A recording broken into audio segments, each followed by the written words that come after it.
राधे राधे भक्तों, जय श्री हरि। आज की वीडियो में हम आपको बताएंगे कार्तिक मास महात्म्य के अध्याय 3 की कहानी। परंतु उससे पहले हम आपको सुनाएंगे अंधी मुड़िया माई पर गणेश जी ने किस तरीके से कृपा करी। तो आइए वीडियो को शुरू करते हैं। वीडियो को पूरा अवश्य सुने और धैर्य बनाकर शांति पूर्वक इस कथा महात्म्य को पूरा सुने। तो आइए शुरू करते हैं। एक अंधी बुढ़िया थी जिसका एक लड़का और बहू थी। वह बहुत गरीब थी। वह अंधी बुढ़िया माई नित्य प्रतिदिन गणेश जी का पूजन किया करती थी। माई की पूजा से प्रसन्न होकर एक दिन गणेश जी भगवान साक्षात सन्मुख आकर बैठ गए और बोले कि बुढ़िया माई, तू प्रतिदिन निस्वार्थ भाव से मेरी पूजा करती है, जो चाहे सो मांग ले। बुढ़िया माई बोली, हे विघ्नहर्ता गणेश जी भगवान, मुझे तो मांगना नहीं आता, सो मैं क्या मांगू। तब गणेश जी बोले कि माई, मैं कल आऊंगा, तू अपने बहू बेटे से पूछकर जो चाहे वो मांग लेना। तब बुढ़िया ने अपने बेटे बहू से पूछा तो बेटा बोला कि माँ धन मांग ले, और बहू ने कहा कि माँ पोता मांग लो। तब बुढ़िया ने सोचा कि बेटा बहू तो अपने अपने मतलब की बातें कर रहे हैं, अतः उस बुढ़िया ने पड़ोसन से पूछा तो पड़ोसन ने कहा कि बुढ़िया माई, तेरी थोड़ी सी जिंदगी बची है, तू क्यों तो धन औरैया मांगे, और क्यों तू पोता, तू तो केवल अपने दीड़ा गोड़ा मांग ले, जिससे तेरा जीवन सुख से व्यतीत हो जाएगा। उस बुढ़िया माई ने बेटे बहू तथा पड़ोसन की बात सुनकर घर में जाकर सोचा, जिससे बेटा बहू भी खुश हो जाए और मेरा भी भला हो, वह भी मांग लूं। जब दूसरे दिन गणेश भगवान आए और बोले, बुढ़िया माई मांग ले, जो तुझे मांगना है सो मांग ले। गणेश जी भगवान के वचन सुनकर बुढ़िया माई बोलती है, हे विघ्नहर्ता गणेश भगवान, अन्न देवो, धन देवो, निरोगी काया देवो, अमर सुहाग देवो, दीदा घोड़ा देवो, सोने के कटोरे में पोते को दूध पीता देखूं, अमर सुहाग देवो और समस्त परिवार को सुख देवो, आपके श्री चरणों में मुझे स्थान देवो। बुढ़िया की बात सुनकर गणेश जी बोले, बुढ़िया माँ, तूने तो मुझे ठग लिया और कहती है कि मांगना नहीं आता, जो कुछ तूने मांग लिया वह सभी तुझे मिलेगा। यूं कहकर गणेश जी भगवान अंतर्ध्यान हो गए। हे गणेश भगवान, जैसे बुढ़िया माई को दिया वैसे सबको देना, वैसे ही सबको देना और सब पर अपनी कृपा बनाए रखना। तो बोलिए भक्तों, श्री गणेश भगवान की जय। तो भक्तों, इस वीडियो में अब हम आपको सुनाएंगे बुढ़िया माई के कार्तिक स्नान की कहानी। तो आइए शुरू करते हैं। एक बुढ़िया माई थी जो चतुर्मास में पुष्कर स्नान किया करती थी। उसके एक बेटा और बहू थी। सास ने बहू को सोगर बनाने को कहा तो बहू ने जमीन पर पापड़े बांध दिए। बेटा माँ को पहुंचाने के लिए पुष्कर गया। रास्ते में माँ से बोला, माँ सेगार कर ले। जहाँ पानी मिला वहीं सेगार करने बैठ गई तो फाफड़े फलाहार बन गए। पुष्कर में माँ के रहने के लिए झोपड़ी बनाकर बेटा वापस घर आ गया। रात्रि में श्रावण मास आया और बोला, बुढ़िया माई दरवाजा खोल। तब बुढ़िया माई ने पूछा, तू कौन है?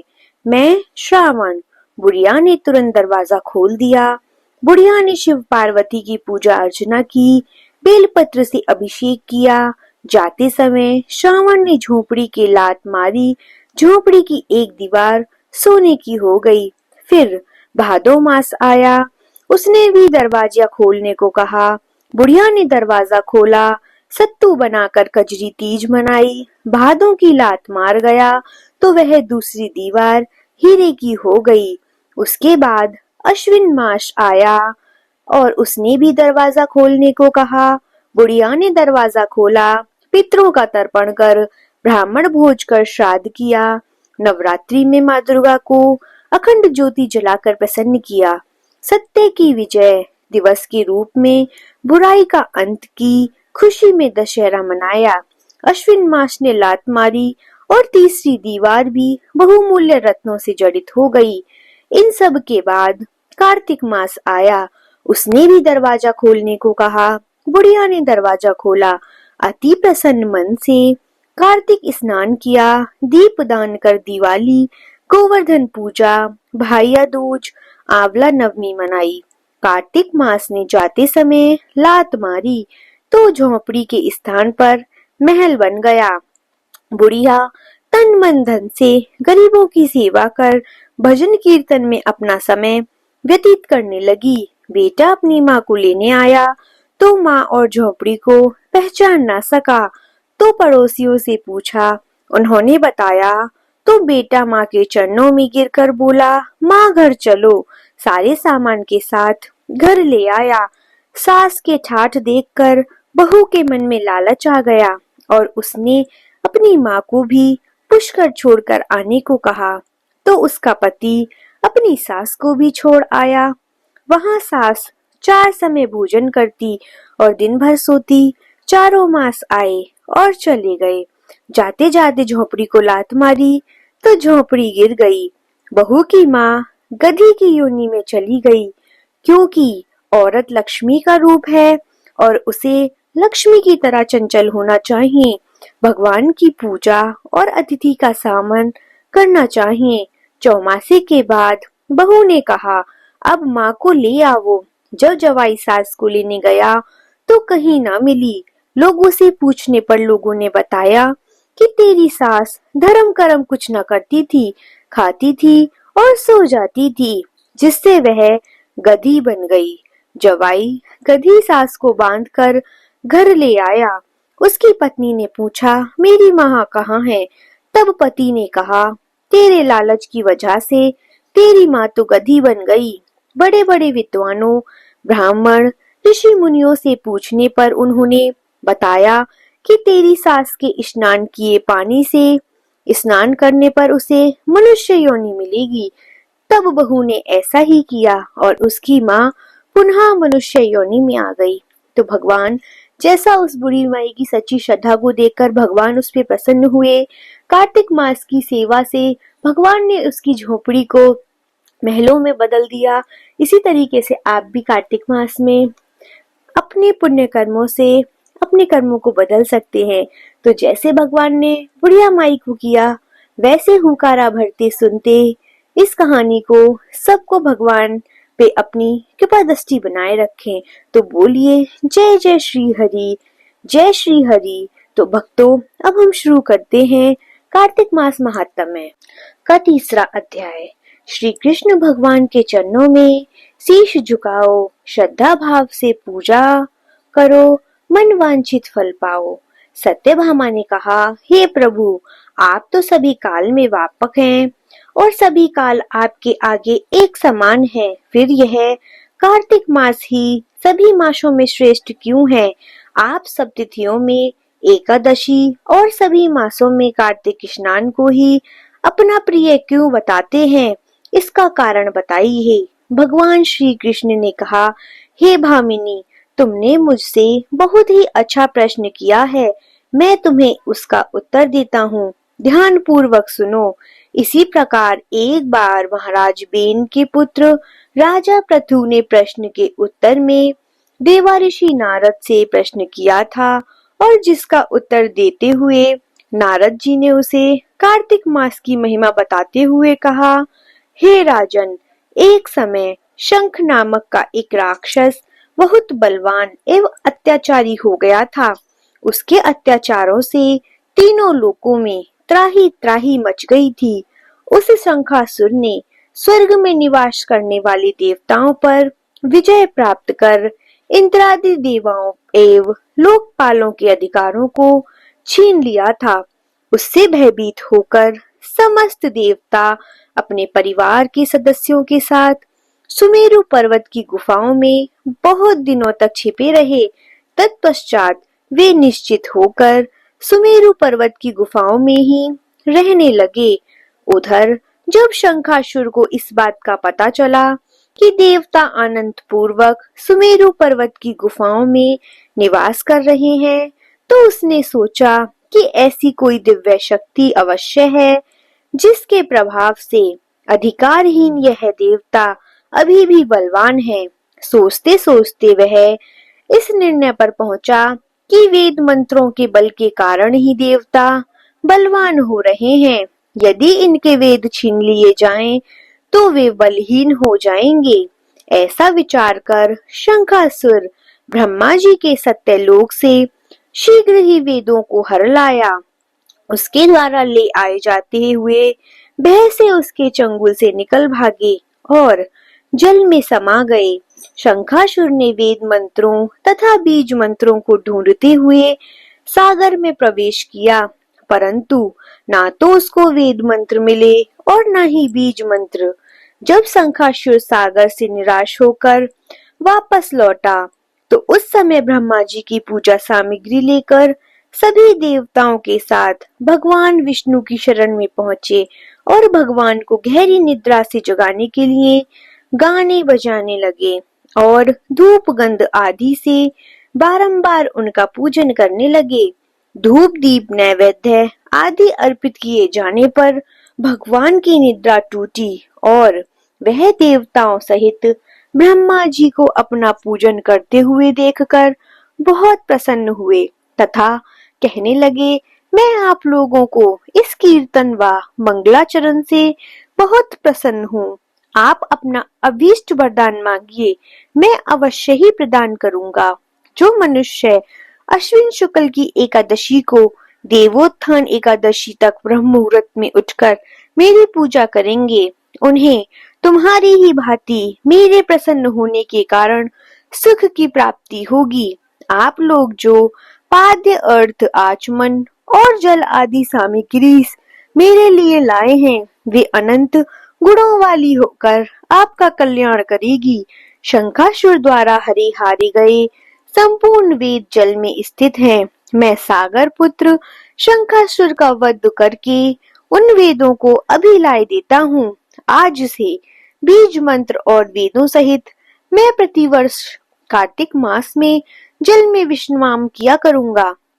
अब से मत्स्य का रूप धारण करके जल में जाता हूँ। तुम सब देवता भी मुनीश्वरों सहित मेरे साथ जल में आओ। इस कार्तिक मास में जो श्रेष्ठ मनुष्य प्रातः काल स्नान करते हैं, वे सब यज्ञ के अमृत स्नान द्वारा भली भांति नहा लेते हैं। हे देवेंद्र, कार्तिक मास में व्रत करने वालों को सब प्रकार के धन, पुत्र पुत्री आदि देते रहना और उनकी सभी आपत्तियों से रक्षा करना। हे धनपति कुबेर, मेरी आज्ञा के अनुसार तुम उनके धन धान्य की वृद्धि करना, क्योंकि इस प्रकार का आचरण करने वाला मनुष्य मेरा रूप धारण करके जीवन मुक्त हो सकता है। जो मनुष्य जन्म से लेकर मृत्यु पर्यंत विधि पूर्वक उस उत्तम व्रत को करता है, वह आप लोगों का भी पूजनीय है। कार्तिक शुक्ल पक्ष की एकादशी तिथि को तुम लोगों ने मुझे जगाया है, इसीलिए यह तिथि मेरे लिए अत्यंत प्रतिदायिनी और माननीय है। हे देवताओं, यह दोनों व्रत नियम पूर्वक करने से मनुष्य मेरा सानिध्य प्राप्त कर लेते हैं। इन व्रतों को करने से जो फल मिलता है, वह अन्य किसी व्रत से नहीं मिलता। अतः प्रत्येक मनुष्य को सुखी और निरोग रहने के लिए कार्तिक महात्म्य और एकादशी की कथा सुनते हुए उपयुक्त नियमों का पालन करना चाहिए। आगे की कथा कार्तिक मास महात्म्य के चौथे अध्याय में बताते हुए कहते हैं, माता शारदा की कृपा, लिखो भाव अनमोल, कार्तिक महात्म्य का कहूँ, चौथा अध्याय खोल। नारद जी ने कहा। ऐसा कहकर भगवान विष्णु मछली का रूप धारण करके आकाश से जल में गिरे। उस समय विद्वांचल पर्वत पर तप कर रहे महर्षि कश्यप अपनी अंजलि में जल लेकर खड़े थे। भगवान उनकी अंजलि में जा गिरे। महर्षि कश्यप ने दया करके उसे अपने कमंडल में रख लिया। मछली के थोड़ा बड़ा होने पर महर्षि कश्यप ने उसे कुएं में डाल दिया। जब वह मछली कुएं में भी ना समा सकी तो उन्होंने उसे तालाब में डाल दिया। जब वह तालाब में भी ना आ सकी तो उन्होंने उसे समुद्र में डाल दिया।